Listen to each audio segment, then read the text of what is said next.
zertzan aranaloiri, Sabin, utopiko handi bat.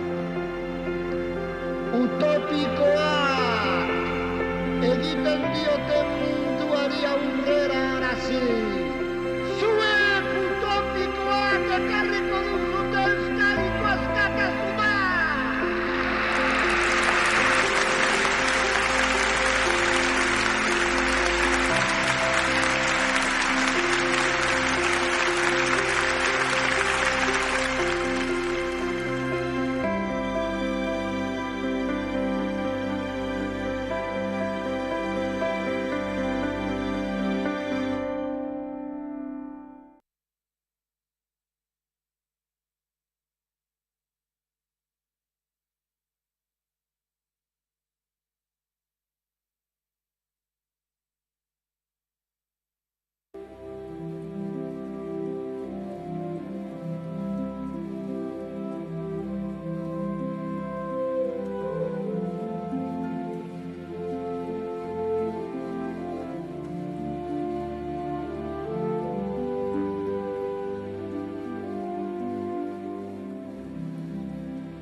Ezkilgabeko elizen, eremu eman korran, gizamur zuriko zure ardientzat.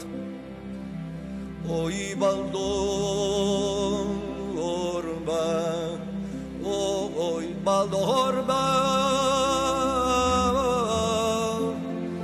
eguzki eta izeidor, Matzardo ibai galburuarena.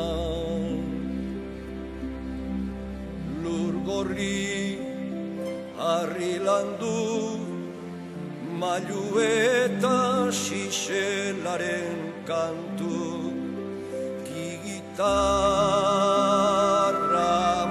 asko alakiketan, Armeniako kanu abotxurratuan. Oi baldor bat, oi baldor bat, esazun hor zen biletik, baztertu zinduen madarikak. Zure irriño romanikoa erdizoztu eta leloturik utzi zuen madarikatuaren izena nahi dut, izena nahi dut. Oi baldor bat, oi baldor bat, esazun hor zen biretik, baztertu zinduen madarikatua. Oi baldor bat, ta zoroit eta zuri nagozu, zuri nagozu. Kantu bat laburra da eta pentsazuk esaten ez dizudan hartaz. Oi baldor bat, oi baldor bat, esazun hor zen bidetik, baztertu zinduen madarikatua.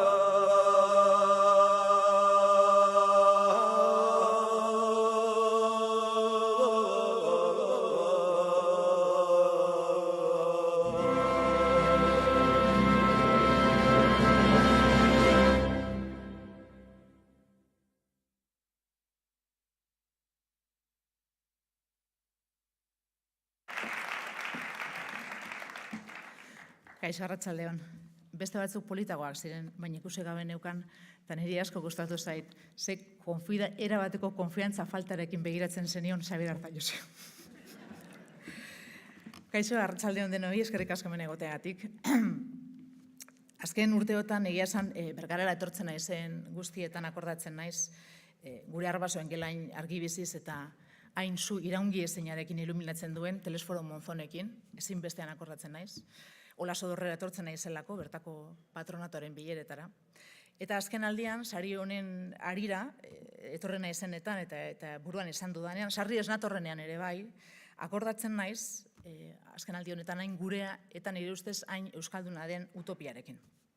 Egia esan, gauza askorekin akordatzen naiz, Bergara etortzen naizenetan, hain da ebokatzailea herri hau niretzat, ezta?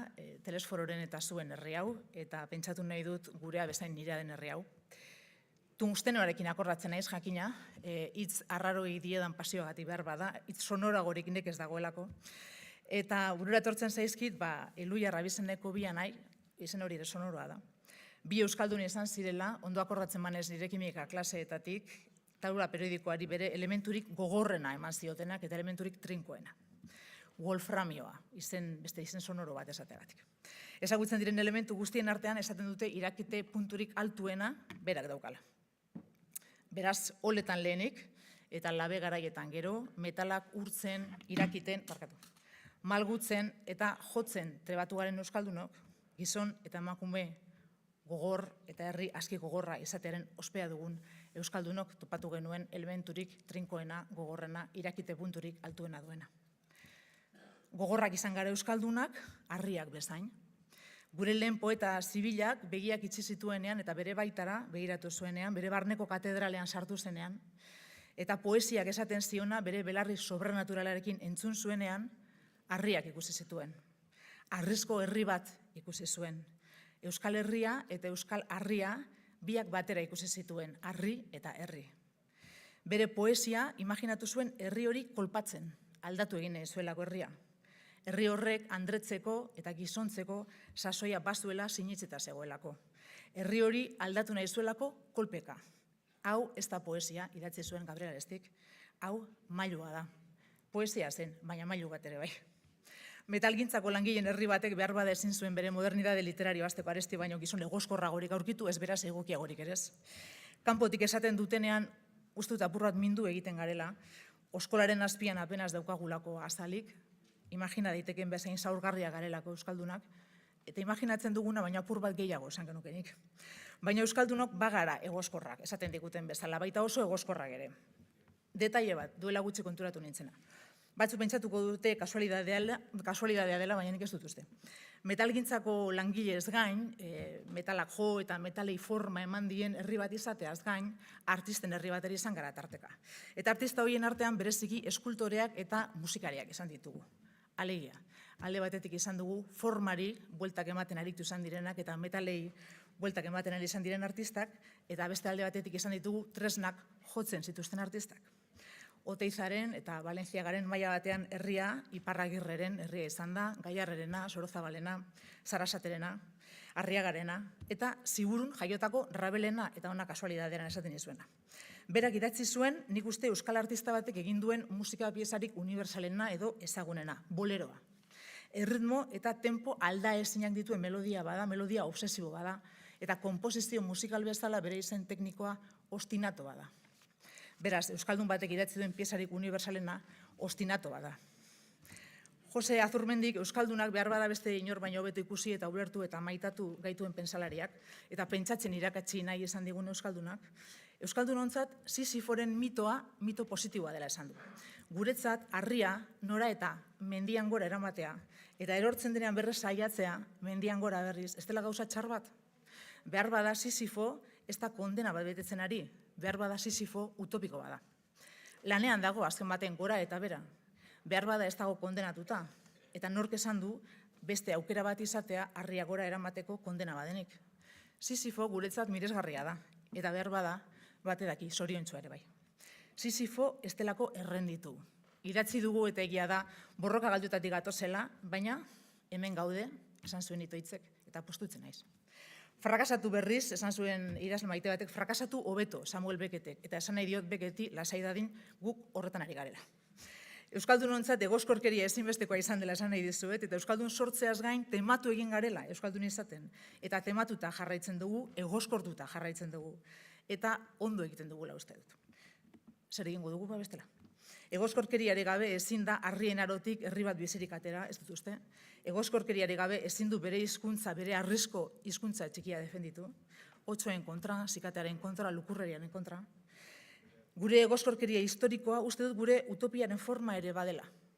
Egoskorkeriari gabe, ezin da esate baterako norbere buru euskaldun du, adin batekin, ezin da norbere herriaren historia berreskuratu, ezin da fabrika utzi esate baterako argitaletxe bat sortu, argitaletxe euskaldun bat, nazioarteko aliantza sendo bateko kide ere badena, memoria historikoan erreferente euskal argitaletxe bat Tafallan.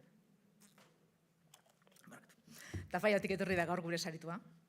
Berari irakurri diot muga askotako lekua dela egia da. Ager eta saltuz artekoa, harriaren eta adobearen artekoa, muga militarra izan zen arabiarrekin eta liberalekin gero, muga politikoa ere bai, natori bai edo ez esan zietenen artekoa. Ezingo genuke egia esan gure gaurko saritua imaginatu Tafalla gabe.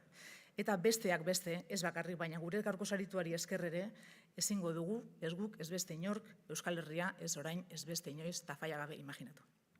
Horraiti daukagu gaur hemen gonbidatu bat, gaur hemen ezinbestean egotea nahi genuena, eta egotea eskertzen diogun lagun bat guretzat, eta gure sarituaren lagun bat, aldarri bat, oihu bat, kantu bat konpartitzen du gure sarituarekin, eta kantu hori, oihu hori, aldarri hori gaur hemen gurekin, eta konpartitzeko, eta gurekin eta Jose Mari Espartazabalegirekin konpartitzera datorrena. Fermin, mesedez?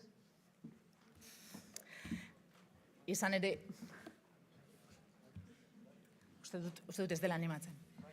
Bai, nahi duzuena. Fermin Valentzia ekarri dugu zuekin egotera.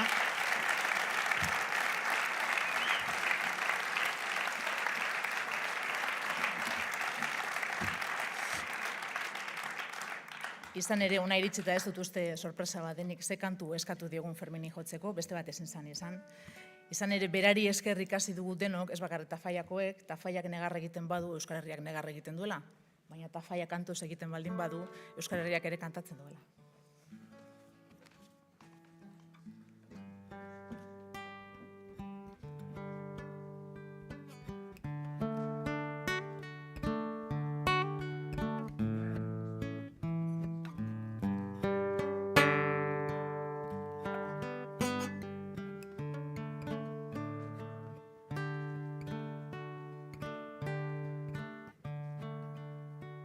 Buenos días, aluviar. El de las verdes hojas. Aquí viene Barrabás con sus alforjas. Cogerá y dejará. Y mañana volverá. No está el amo.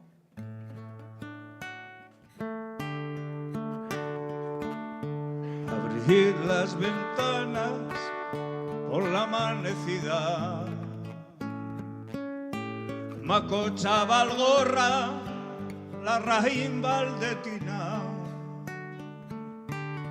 la peña, el cidacos abrazan al día. La roja, la blanca, la mora, la vasca, Tafalla respira. La obrera, la agraria reivindicativa,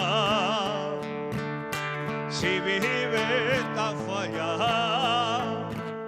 vive Euskal Herria.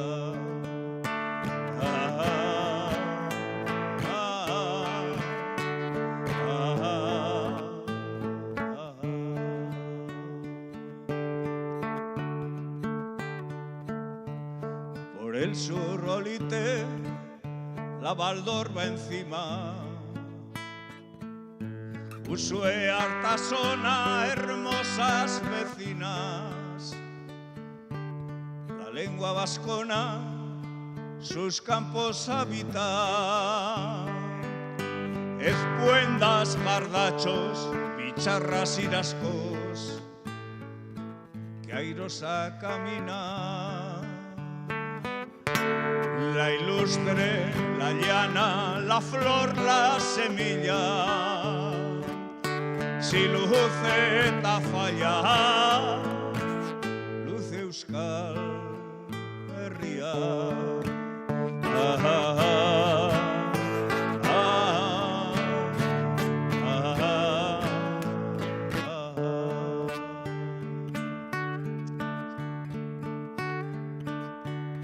Por los comunales, por las corralizas, llaman a Bacharre, campanas repican. Con sus compañeros cabalga radica para darle fuego a ese lagunero de las noches frías. La humilde, la digna, a veces herida, si llora ta falla, llora Euskal Herria.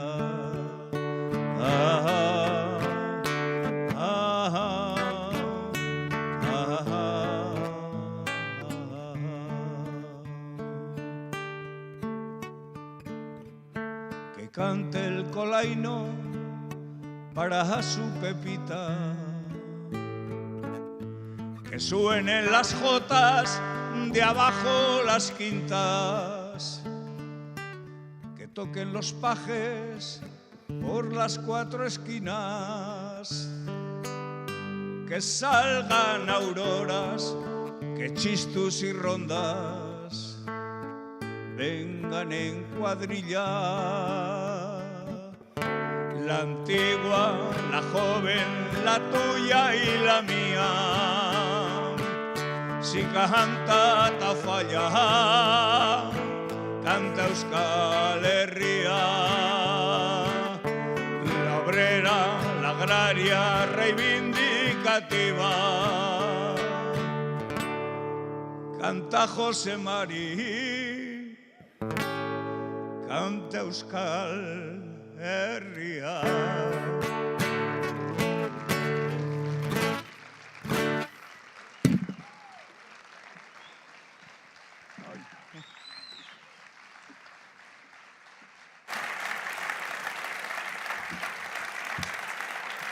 Mila esker, Fermin.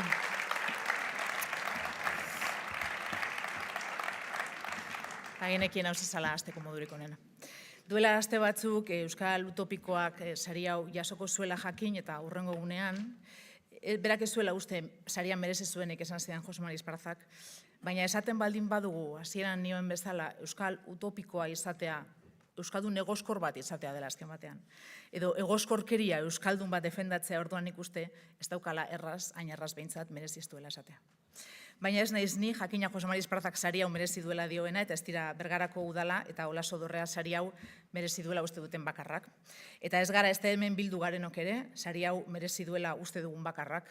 Herri badago hor kanpoan, zalantzarik ez daukana, sari hau merezi duela. Eta hala ere, ez da herri hori, bere subiranotasunean, sari hau merezi duela uste duen herri bakarra. Beste batzuk ere badira, sari hau ondo merezitakoa dela uste dutenak.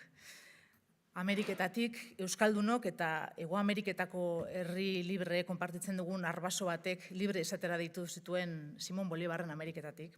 Iritsi zaigun agur bat irakurri nahiko nizueke, han, Bolivarren Ameriketan sortu zuen txalapartak, gure saritua kapitain zuela, aliantza eder bat, bere katalogoa ez ezik, bere unibersaltasuna, bere nahitasun gozea, bere konpromiso politikoa indartu zuen aliantza bat, txalapartarentzat ez ezik, nik uste Euskal Herriarentzat ere garrantzi handikoa dela. Izan ere, aliantza honek gogoratzen digu besteak beste, hegoaldeko euskaldunoi, gazteleraz hitz egiten dugun euskaldunoi, hitz egiten dugun gaztelania, estatuan 50.000 pertsonek edo hitz egiten dutena dela, bai, baina munduan 700.000 pertsonek hitz egiten duten gaztelania ere badela. Aspaldi utzi ziola Ameriketan Kastellanoen imperio fierraren hizkuntza koloniala izateari, hizkuntza literario deskolonizatu bat bihurtzeko. Eta hori baino importanteago, deskolonizatzeko gaitasuna daukan hizkuntza magiko bat zela demostratu zuen. Hego Ameriketako idazle magikoi esker izan zen besteak beste, eta nagusiki abizen euskalduna zeukan Julio Cortázar bezalako idazle bati esker. Txalapartan bere omenez dago Cortázar izeneko bilduma bat oraindik orain. Besteak beste Roberto Arlt bezalako idazlei esker. Txalapartan daukazue, ezin dizuet gehiago gomendatu, Aguafuertes Baskas izeneko mirariezko liburu bat. Eta beste askoren artean, Eduardo Galeano bezalako idazlei eskerren argazkian ikusi dugu. Galeanori buruz hitz eginez hasten da Silvia Aguilerak, Ana Danielik, Paulo Slaveskik eta Pablo Arariek, Txileko LOM eta Uruguaiko Trilceko lagunek bidali diguten agurra, gaur haiek ezinetan irakurriko dizuedana. El escritor Eduardo Galeano se preguntaba para qué servía la utopía si cada vez que caminaba hacia ella, ésta se alejaba, y se respondía, sirve para caminar. José Mari no ha dejado de caminar y cantar. Sabe que en el sendero hacia ese horizonte llamado utopía se forjan pequeñas y grandes victorias. Él es ejemplo de compromiso y tenacidad. Lo conocimos como colega editor el siglo pasado y desde 1998 unimos nuestros corazones editores en una cuadrilla. Txalaparta, junto a LOM de Chile, Trilce de Uruguay y ERA de México, conformamos lo que dimos en llamar editores independientes. Intercambiamos títulos, autores y coeditamos decenas de publicaciones. Con los libros trazamos un horizonte común y se consolidó una hermandad que va más allá de la labor específica. En palabra de José Mari, la prueba del ADN la hicimos mezclando nuestra sangre, haciendo transfusión de nuestros catálogos y funcionó. Teníamos el mismo RH, definitivamente éramos hermanos. Hermanos y amigos. Chilenos y uruguayos pasamos por resistencia, lucha, prisión, exilio. Sufrimos desgarros y recomienzos. Pensamos los libros como rescate de memoria y propuestas de cambio. No podíamos menos que hermanarnos con la lucha del pueblo vasco. José Mari y Coté nos enseñaron lo que es crear en la resistencia, lo que es luchar cotidianamente por una comunidad, una lengua, una historia, un futuro soberano sin dejar de apoyar luchas y reivindicaciones de otros pueblos. Aprendimos el valor de una lengua propia, de la solidaridad espontánea, de canciones que mueven pasiones, del orgullo bien nacido de pertenecer a una comunidad. Mucho nos ha enseñado José Mari y sabemos que él dice nada de agradecimientos. Nos emociona y alegra profundamente que un hermano y un compañero tan querido sea reconocido con este extraordinario premio. Hasta la victoria siempre, José Mari.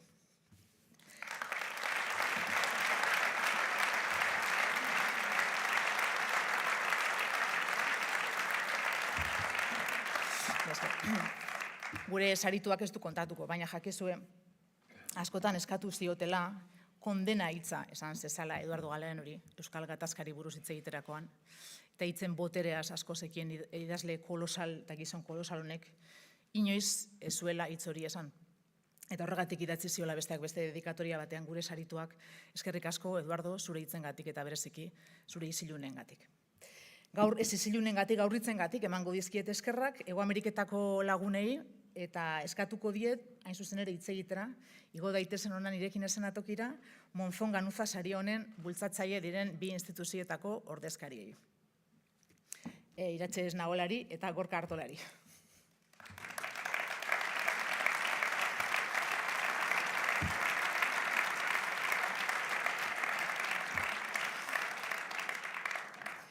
Duela 3 urte abian jaio zenetik, Telesforo Monzon eta Josefa Ganuzaren izena daraman Euskal Utopikoak sari honek, Monzon jaioterri, Telesforon eta Josefaren herri izan zen, herri honen, herri eder honen babesa izan du bere udalaren bidez, eta Gorka Artolari udal honetako Bergarako alkateari emango diot izenenik eta behin Gorka, nahi duzu. Asko irati. Atzalde ondanoi eta ongi etorri Dani Bergarara. Etxean bezala sentiz etxeste eta benetan bihotz-bihotzez, plazer bahala gaurko ekitaldi honetan egotia, zesanik ez, aretu haule ikusi eta da ongirua atzeman da. Zuetako batzuk jakingo zue, eta ni hemen berbetan entzuman eusue seguru, aretu hau Euskal ezagutzaren epizentrotako bat dala. Izan be, seminarixo hau Gipuzkoak eta Euskal Herrixak historian zehar izan daen hezkuntza eta zientzia erakunde garrantzitsuenetakoa da. Askotan esaten dut, Bergara historikoki ezagutzaren herrixa izan dala, eta guri dagokigula ezagutza guzti hori plazara eruatia. Eta gaur, ezagutza hondiko Euskal Herri txarrasko zarete gure artean, Jose Mari Esparzari, Monzon Ganuza sarixa eskaintzeko itzen gabitzen ekitaldi hontan. Jose Mari, zupe ezagutza ondisa jaso duzu bizitza osoan. Bai gaztaruan fabrikan bizi izan dakoetan, eta baita ondorengo liburu arteko, sasoian be. Ezagutza ez dalako bakarrik akademikoa. Askok militantziak ematen daben ezagutza be balioan jartzen dugu, eta halako estia da zuria. Iratik aitzatu den moduan, lau edizio die Olaso Dorrea Fundazioaren eta Bergarakoaren artean Monzon Ganuza Euskal Utopikoei saria antolatzen hasi ginenetik, gure herri txiki honetatik Euskal Herriaren alde hainbat esparrutan lanian aritu zaten pertsona komendu nahi izan ditugu. Eta garrantzitsua pentsau jaku sari honen bitartez Euskal Herria bere osotasunean luze eta zabalian hartzearen biharra, Mauletik Tuterara eta Izabatik Karrantzara. Jose Mari, argian azkenengo eman zinua elkarrezketan irakurri notzun, nahiko eskorra zinela Euskaldunon etorkizunen inguruan. Akit honek ez dotzula etorkizuna argitzuko, baina ondo ezagutzen dozun anekdota txiki bat konpartu nahiko nuke areto osoarekin, zure herrixaren eta nerian, Tafaia eta Bergaren ingurukoa. 2019an Tafaioko ugoldiak gertau zienian, bi musika talde gazteren artean sortu zan harremanai esker, Bergaratik gazte pila bat junzan, 10 furgonetan sartuta auzolanean laguntzera. Eta badakit lan handana inzebela. Ordutik, urtero, jaixetan zure herritxi beste dozenak agazte tortzen die Bergarako pentekostetara, eta beste hainbat joan izan die, edo joan izanga, Tafaiako jaixetara be. Nafarroa eta Gipuzkoa, Tafaia eta Bergara, hain urruti eta aldi berian hain gertu, hain ezberdin eta aldi berian hain solidario. Eta zaitxik ez, hain parrandazale. Bakit, bi herrixon artean sortudan harreman politxorrek ez dabela Euskal Herrian etorkizuna argitzuko, baina auzolanari esker sortutako harreman horrek Tafaia eta Bergara gertuago jartzen ditu, eta hala, herri-zerri gertutasun hori lantzen jungeinke. Zoritxarrez, eta ziur nago ados egingo dozula horretan, esango nuke euskadizentrismo baten bizigala. Erakunde publiko askotan gure erkidegora mugatzen dugula gure lana. Euskal Herrian bizio eta misio global hori ahaztuz. Eta bat-batian Jose Maritaz gogoratzen ga, eta nire kasuan, bera pertsonaliki ezagutu neban egunaz. Segurazko ezagoratuko, baina oindala isa 10 urte ezagutu ginen elkar Gasteizen. Nafarroako ondariaren defentsan, Elizaren immatrikulazioaren inguruan egiten ari zineten lan itzelari segita, emon naixan, erkideguan Nafarrokoaren pareko plataforma bat, sortzeko saiakera inzieneko bilera batzutan. Ez ginen gai izan, ezer emankorra artikulatzeko, baina aitortu behar dutzut, eta nire udalkidiak di horren testigo, zure gaiarekiko keskak niregan izen dabela islada. Oin taldekideok badakizue, iratik aitzatzen zeban ere gozkorkerixian kulpa zenen adan. Eta niuen bezala, gure herritxik, probintziatik, erkidegotik aratau begira jarritxa, konturatzen ga, hontan eta beste askotan, Jose Mari eta berekidiak noradidea zehazten dauzkuela Nafarroa hegoaldetik. Eta Monzon Ganuza saria ikuspegi hori berreskuratzeko jaiozan. Euskal Herrian dauzkagun mota ezberdinetako erreferentiak omentzeko. Telesforo Monzon eta Maria Josefa Ganuzak osatutako bikote Euskal Herriaren aldeko bikote utopikoa izan zen. Norberak bere esparrutik oraindik ere lortu ez dugun helburu baten sinisten zeben. Lehen Monzonek aipatzen zeben, baina entusiasmo gutxiaukin esango honik. Utopikoek egiten diote munduari aurrerazi, zuek, utopikoek, ekarriko duzu Euskadiren askatasuna. Eta askatasun hori hainbat esparrutan borrokatzen da, lantzen da, eta dudabarik fronte kulturala horretakoa da. Bukatu horretik bideia nabarmendu nahiko nituzke, Jose Marin eta ordezkatzen dozunan inguruan. Urrunetik gatoz eta urrunera goiaz, eta bide horretan Jose Mari Esparza moduko referenteak bihar ditugu. Iparra ondo zehazteko bihar zaitzuegu. Argia aldizkaian eskaini zenuan, elkarrezketa hortan beste esaldi oso interesgarri bat aipatzen zinuan. Euskal Herriak pizgarri handi bat behar du, konbultsio sozial, politiko eta kulturaleko aro berri bat. Eta esaldi horrek beste ideia bateran aroia. Belaunaldi berrixok ez dugu astu behar, Jose Mari eta besti esker jaso dugun oinordetza. Eta hasieran bota duten ideiakin lotuta, urrunetik gatoz eta urrunera goiaz, bizitza guztian Euskal Herrian alde lan indakoa da Jose Mari esparru ezberdinetan, eta gure ardura lekuko hori jasotzea. Egon seguru, lekuko hori alik eta horren mantentzen saiatuko gala. Mila eskerrentan.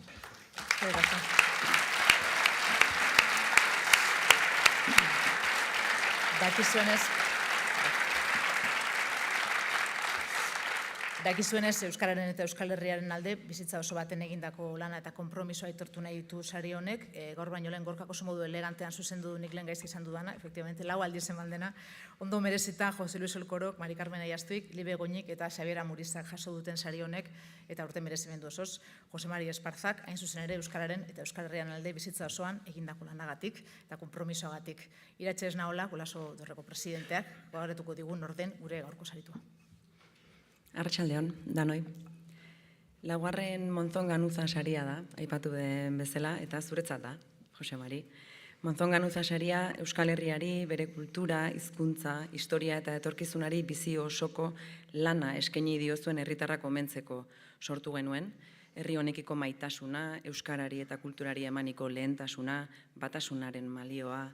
Monzon Ganuza saria, Euskal Utopikoi saria, ohore eta errespetu handiz, zorionak eta eskerrik asko zuretzat da, Jose Mari. Tafaian jaio zinen, ia duela 70 urte, zure genealogia labur baina esanguratsu batek esango luke birraitona mona karlistak izan zenituela, aitona mona komuneroak eta ugetistak, eta frankismoak isilarazitako gurasoak. Ur horietatik edan duzu, horrek elikatu zaitu, eta zure hitzetan horrek egin zintuen ezkertiar, errepublikazale eta abertzale. 14 urterekin, dantza talde batean sartu zinen, ura izan zen euskal kulturarako zure atea, eta orduz geroztik euskal kulturan betiko geratu zinen eta zure burua euskaldundu zenuen. 17 urterekin hasi zinen lanean, fabrika batean. 20 urte eman zenituen metalgintzan, langile eta sindikalista gisa. Fabrikako 20 urte horiek zure unibertsitatea izan zirela, esan izan duzu. Eta fabrikan bertan, Fusion Obrera aldizkari klandestinoak editore bilakatu zintuztela. Editatzea, ideiak zabaldua ahal izateko, ideiak testu bilakatzearen artea dela ere irakurri dizugu. Fabrikako beste batzuekin, Altafaia kulturtaldea sortu zenuen, eta zuen lehen lana Navarra 1936 de la Esperanza al Terror izan zen. Nafarroako historia ezagutzeko ezinbesteko tresna bihurtu zen lanura. Gerra zibilean faxistek hildakoen izendegia eta Nafarroan faxismoak eragindako biolentziaren kronika egiten duen lan historiko monumentala da. Zuen lanari esker, gerra eta diktadura garaiko ezkutuko zenbait datuk argia ikusi zuten. Une berean izua eta lotxa sortzen dutenak. Liburu horren arrakastak ekarri zuen ondorengo lan editorial guztia. Katedratikoek edo juristek salatzen ez zutena, langileek kontatu zenutela defendatu izan duzu. Bazela hutsune bat hor, eta ez dela besteek gure memoria berreskuratu arte zain egon behar. Are, memoria borroka esparrua dela. Sinesmen horren gainean sortu zen Euskal Memoria Fundazioa ere, Euskal Herri osoko datuak biltzeko. Eta berdin Tafaian bertan, gure historiaren azken 100 urtei buruzko lan entziklopedikoak plazaratzea lehen urrats gisa izan zuen argitaletxe euskaldun, aurrerakoi, profesional eta abertzale bat zabaltzeko autua egin zenutenean. Txalaparta. Txalapartako zuzendari gisa hastea zure bizitzako erabakirik garrantzitsuena izan dela, adierazi izan duzu. Eta Txalaparta proiektu eskuzabal, militante eta desinteresatua dela. Bere bilakaera ikusi besterik ez dago. Denborarekin, Tafaiako Euskal Argitaletxea Euskal Herriko argitaletxe historiko bilakatu da eta 1000-tik gora liburu argitaratu ditu. Erretiro hartu bitartean, Txalapartako editore eta zuzendari izan zara, ia 30 urtez. Tarte horretan, dozenaka liburu argitaratu dituzu, bereziki historikoak eta saiakera arlokoak, baina baita novela arrakastatsuak ere. Azken hilabeteotan, gaixotasuna tarteko, oso aurreratuak zenituenak bukatzeko autua egin duzu. Guztira, ia 30 liburu izango dituzu argitaratuta. Liburu ez gain, 100 artikulu idatzi dituzu prentsan eta modu esanguratsuan mugimendu politiko askotan hartu duzu parte. Besteak beste, aipatu den bezala, Elizaren inmatrikulazioen kontrako kanpainan. Eskandalu gisa definitu izan duzu, Euskal Herriko eta estatu osoko historiako lapurretarik handiena bezala. Eta kasu horretan ere, katedratiko eta juristek burutu ez duten egitekoa egin duzuela. Agenda militantea izan duzu, bizitza militantea izan da zurea. 58ko gerraren belaunaldia deitzen zaion horren parte zarela esan izan duzu. Belaunaldi berezia eta bakarra dela, belaunaldi militantea, apasionatua, gure herria maila politiko, kultural, sindikal eta sozialean eraldatu zuena. Lan baldintza duinen alde aritzea, euskaraz ikastea, talde eta erakundeak sortzea, irakurtzea, manifestatzea, errepresioari erantzutea, ikastolen alde egitea, agenda militante oso bat zuen belaunaldia. Zure bizitzari zentzua eman eta zoriontasuna ekarri diona. Eta hori da, funtsean Monzon Ganuza saria, Euskal Utopikoei saria, eta horregatik da zuretzat, Jose Mari. Zure bizitza osoa, Euskal Herriari, bere hizkuntza, kultura, historia eta etorkizunari eskaini diozulako.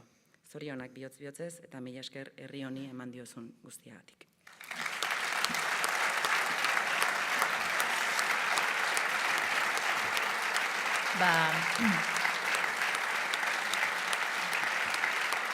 Hori guztia esan da, lotxarazi dugunez nahikoa Jose Mari hemen denbora guztian gurekin egonda milize baten atzean zerbait, eta hori eskatuko diet iratxe eta gorkari guri erakusteko, zedakizuenez, espadakizuneko kontatuko dizuet, urtero artista batek egiten du Monzon Ganuza sarirako artelan bat, eta aurten Higuaz Adventurer izeneko artelan badaukagu, abentura zalea zen, titulo zoragarriko artelan hau, milize horren azpean. Robert Lasait idazle Eusko-Amerikarrak edo Basko-Amerikanoak idatzetako izen bereko eleberrian oinarrituta dago, eta Gala Kenner, artista gasteiztarrari, zor diogu, orain ikusi dugun edertasun hau, eta orain hori egiten badigu, gure sarituari emango dioguna, berari esango diot gurekin igotzeko, fabrikako langile, esan dugu editore, idazle, historialari ere bai, bere eta gure herriko hainbat gauzan noblen aldeko militantea, aurtengo Euskal Utopikoak saria, Jose Mari Esparza Zabalagirentzat da, eta berari eskatuko diot sari hau eman ahal izateko gurekin hona igotzen mesedez. Eskerrik asko.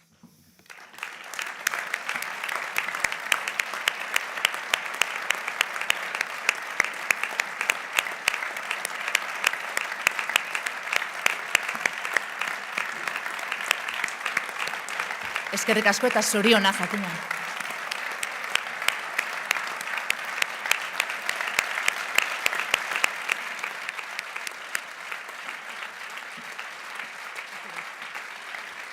Naiz eta uste izan ez merezitakoa izatea, pentsatu dut igual, behar bada gehiegi lotxaraziko dugu eta ez du hitz egin nahiko, eta gero pentsatu dut, nik uste du baiet. Beraz, nahi esunean. Zorionak eta zurea da saria eta zurea da mikrofona zerbait esan nahi badioz. Eskarrik asko eta eskarrik asko. Gorduri pizka bat nago eta ekarri dut improvisazio bat, barkatuko diazue. Plazerra mendiz, heldu gera Bergarara, hainbeste eta hainbeste orotxapen dakarkigun herri honetara. Orotxapen txarrak ere bai, zorigaitzezko Bergarako bezarkada hemen izan baitzen. Horren ondorioz gure foruak eta askatasunak murriztu zituztela. Orotxapen ederrak, gure telesforo atzerritik bere txera itzuli zenaren egunaren nolakoa. Orotxapen tristeak ere, azken agurra eman genionekoa, eta Bergarako kaleak zeharkatuz, tanketa zinguraturik eta txakurraz beterik, bere kantu ederrak kantatu genitularik. Bergara, Telesforo, Maria Josefa, Olaso Dorrea, Utopia, izen potoloak dira eta haien izenean sari bat eman didate, nori eta neri. Hore handiegia beraz. Hasieran, pentsatu nuen ukegitea hori honi. Beste haunitxek ni baino gehiago merezi dutelakoan. Baina lehenbiziko sustoa pasatuta gero, animatu nintzen onartzea, 3 arrazoiengatik. Bata, oroitu nintzelako nire herriko tipo zelebre bat, Juanjo Jauregi, tabernako filosofo hietakoak, esaten zuenaz. No te hagas el humilde, que no eres tan importante. Beste aldetik oroitu nintzen Bodi Allenek erran zuenaz ere, sari famatu bat eman zotelarik. Ez dut, inolaz ere, sari hau merezi izan. Baina daukadan minbizia ere ez dut merezi. Orduan, bata bestean truke. Beraz,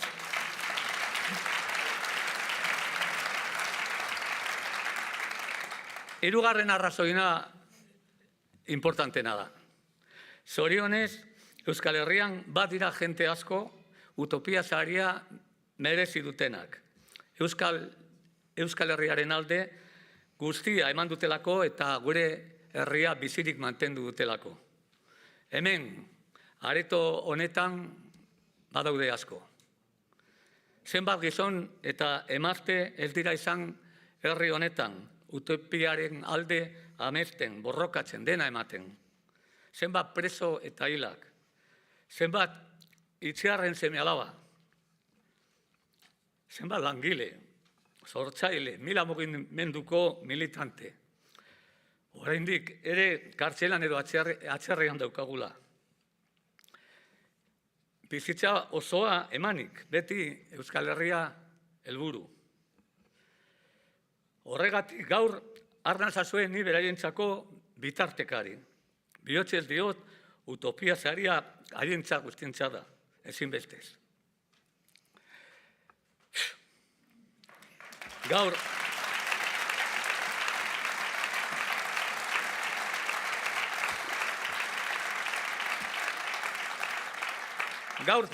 Telesforo, Maria Josefa eta Utopia dugu izpide. Duela kasik 50 urte ezagutu nuen Telesforo eta Fallako mitin batean, eta gero eta gehiago oroitzen naiz bere erranez, bere mezuez, bere kantuez. Eta zintzoiki, aitortu behar dut, neurri handi batean, nire borroka jokabidetan Telesfororen hartu dutela eredu. Dela memoria historikoan, dela Nafarrako aferan, dela gure lurraldetasuna edo euskaldunen batasuna bultzatzen. Fronte horietan guztietan izan dugu Telesforo aintzindari. Euskal utopieran alde borroka tresna guztiak erabiliz. Gudariena, politikarena, kulturarena, euskararena, literatura, poesia, kantuak. Memoria historikoa, nondik gatozen jakiteko.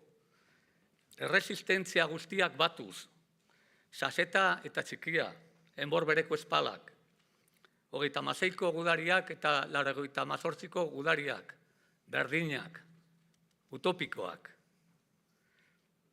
Nafarroa, Euskal Herriaren gakoa. Zer zuen erran Telesforo Nafarroari buruz.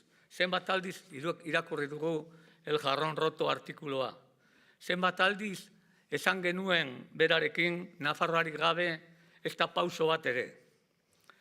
Telesforok oso ondo ezagutu zuen Errepublika garaian eman zen zatiketa.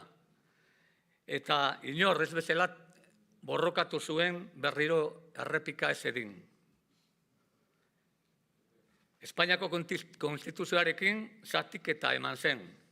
Eta bihotza erditik hautsi ziguten. Gaur egun, 45 urte pasata, Euskal Herria gero eta banaturik daukagu. 3 eremu administratibo, 2 edo 3 banderak, 2 erezerki. Euskadi Navarra edo eta País Baskoi Navarra gero eta gehiago entzuten dugu gure komunikabidetan. Ikurriña zigorturik Nafarroko udaletxetan. Atzo bertan ikusi dugu Atabearrako sententzia. Euskara da, Euskal Herria osoa estaltzen duen txapela bakarra. Eta horregatik gure txaiak beti daude oztopoa jartzen. Lehen poliziarekin, orain epailekin. Telesforo mintzo zen maiz Frente Nacional Vasco edo Euskal Fronte Nazionalaren beharraz. Zer erranen luke gaur dauzkagun erronken aurrean. Globalizazio kapitalista ankerrau, arrisku gorrian jartzen ari da herritipiak, hizkuntza gutxituak, gurea bezalako kultura zaharrak. Txalupa txikiegia da gurea, datozen uholdetan ondoratuko dena, baldin eta abertzale guztiok batera arraun egiten espadugu. Iparralde osoa salgai dago. Euskal Herriak Europako jaiotze tasarik basuena dauka. Ez dugu tresnarik, ez botererik, Confebask eta munduko elite ekonomikoak erabakitzen ari diren mugimendu migratorio basati hauek behar bezala kudeatzeko. Egia da, belaunaldi honetan gauza gaunitz odolez eta malkoz irabazi dugula, baina etorkizunean ziura gaude telesforok erraten zuen bezala herri izarrak ez direla itzaltzen. Zuek, gazteak urrengo belaunaldiko utopikoek baduzue askilana, borroka eta batasuna, ez duzue beste tresnarik. Eta nola lortu batasuna, kantatzeko ere ez bagara ados jartzen. Utopiko batzuk gure ere zerki nazionala berreskuratzeko asmoz gabiltza. Eta ara non gure telesforo berriro eredu. Telesforo Monzón Zurbano, gure telesfororen aitona zena, izan zen duela 150 urte himnoa zabaltzen saiatu zen lehena, Madrilen bertan. Aquello tenía la majestad y la hondura de un himno nacional, idatzi zuen Salabarriak. La marsellesa de los vascos había nacido. Ya tenía voz la patria.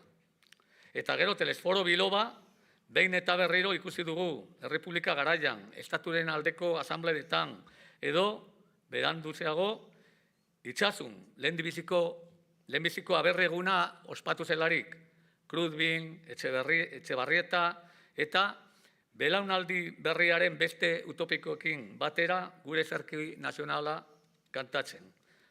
Nafarroa eta Gernikako arbola ongi lotu zuen telesforok, Himno de las Cortes de Navarra titularekin eginiko kantu batean. Entzun, zeure aurren oiua, denok euskaldunak, denok nafartarra gera, Nafar arranoa, ire zuaitza pausatzeko Gernikan dago. Eta kantuen arira, eta honekin bukatzen dut, poesia, literatura eta liburuak aipa ditzagun. Horretan ere, Monzón aintzindari eta gu jarraitzaile. Urrundik edo gudarien eginak izan ziren bere liburu ezagunenak. Gero antzerkia, prentsa artikuluak eta bereziki borroka kantuak. Itziarren semea, batasuna, lepoan hartu, kalera kalera, txikia, iarra, bai euskarari. Monzonek ongi bazekien, utopiko guztiek dakigun bezala, liburuen, hitzen eta poesiaren indarraz. Tresna horiek ongi isladatzen baitute utopiaren ametsak. Kantuz ba, amaituko dut nire solaza. Siberuko Larrainen egin zioten pastoala eder bat telesforori. Eta gero 2011an Bergaran bertan errepikatu zena. Ona hemen ba, pastoala horren azken kantia. Eta, bueno, ez dugu Zibeleutarren ahotsa, baina zariatuko naiz. Baldin eta zuek eta nire semeak laguntzen badiraten. Eta horrekin bukatuko dugu. Baimen eskatze bezala begiratu didazu, baina ez diazu zertan. Baimena emango espanizu ere eginko zenukela zen nahi.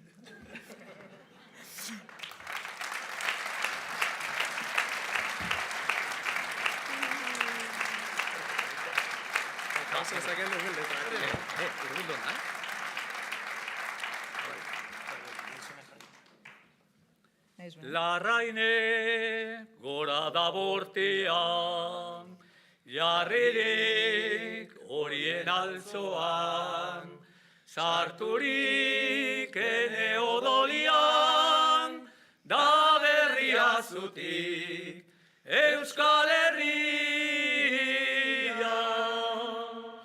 Argalarekin bezarka, jarrailki duzu borroka, estatuen jakin dezaten, euren nausiak gu girela. Larraine gora da bortean, jarririk horien altzoan, sarturik ene odolian, da berria zutik Euskal Herria. Ona zu bezala, jarrain dezagun borrokan, estatuek onar dezela, Euskal Herri bat da librea. Larraile, gora da bortian, jarririk horien altzoan, sarturik ene odolian, ta berria zutik Euskal Herrian, ta berria zutik gure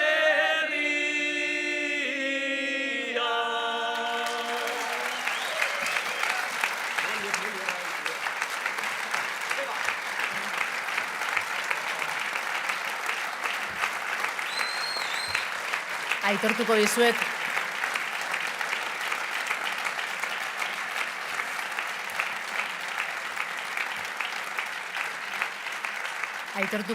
Josemarik baimen askatu didanean lehen pizkat beldurtu naizela, ze pentsatu dut behar bada abestuko zuela beste abesti bat, zorionez ez du abestu.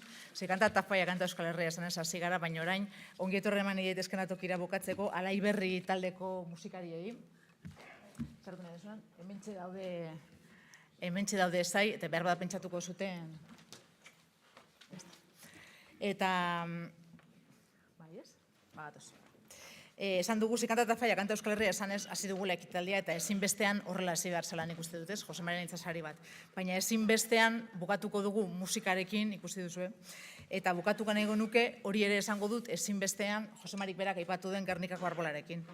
Euskaldun askorentzat, besteak beste, Josemari Esparzaren moduko Euskaldun utopiko askorentzat, kantu ederronek merezi duelako, beste dozeinek baino gehiago, Euskal Herri librearen ereserki izateko eskubidea, baina bereziki Euskal Herri libreak merezi duelako kantu ederrau, bere ereserki izatearen orea, nahi duzuenean.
Mila esker, zuei eta modu apur bat antiklimatikoan niri geratzen zait eskerrak ematea eta eskatzea mesedez eskenatoketik ez mugitzeko argazki atera baino lehen Iratxe Gorka Josemariri eta zuei guztiei bergaratik ez eskapo egitea gurekin luntzen orain bat egin gabe. Hori esatea eta eskerrak ematea jakina Josemariri berari, hemen bildu zareten guztiei, Txalapartako kuadrigei, bere familia guztiari, Euskal Utopian sinesten duzuen hoi, eta horren alde temati egoskor nekaezin lan egiten duzuen hoi. Arrazoi zuen nik uste Telesforo Monzonek, Gorkak ere gogoratzen zigun, zuek utopikoak ekarriko duzue askatasuna, zuek zarete gure iraganaren argia eta gure etorkizunaren esperantza.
eskerrik asko, eta nintzen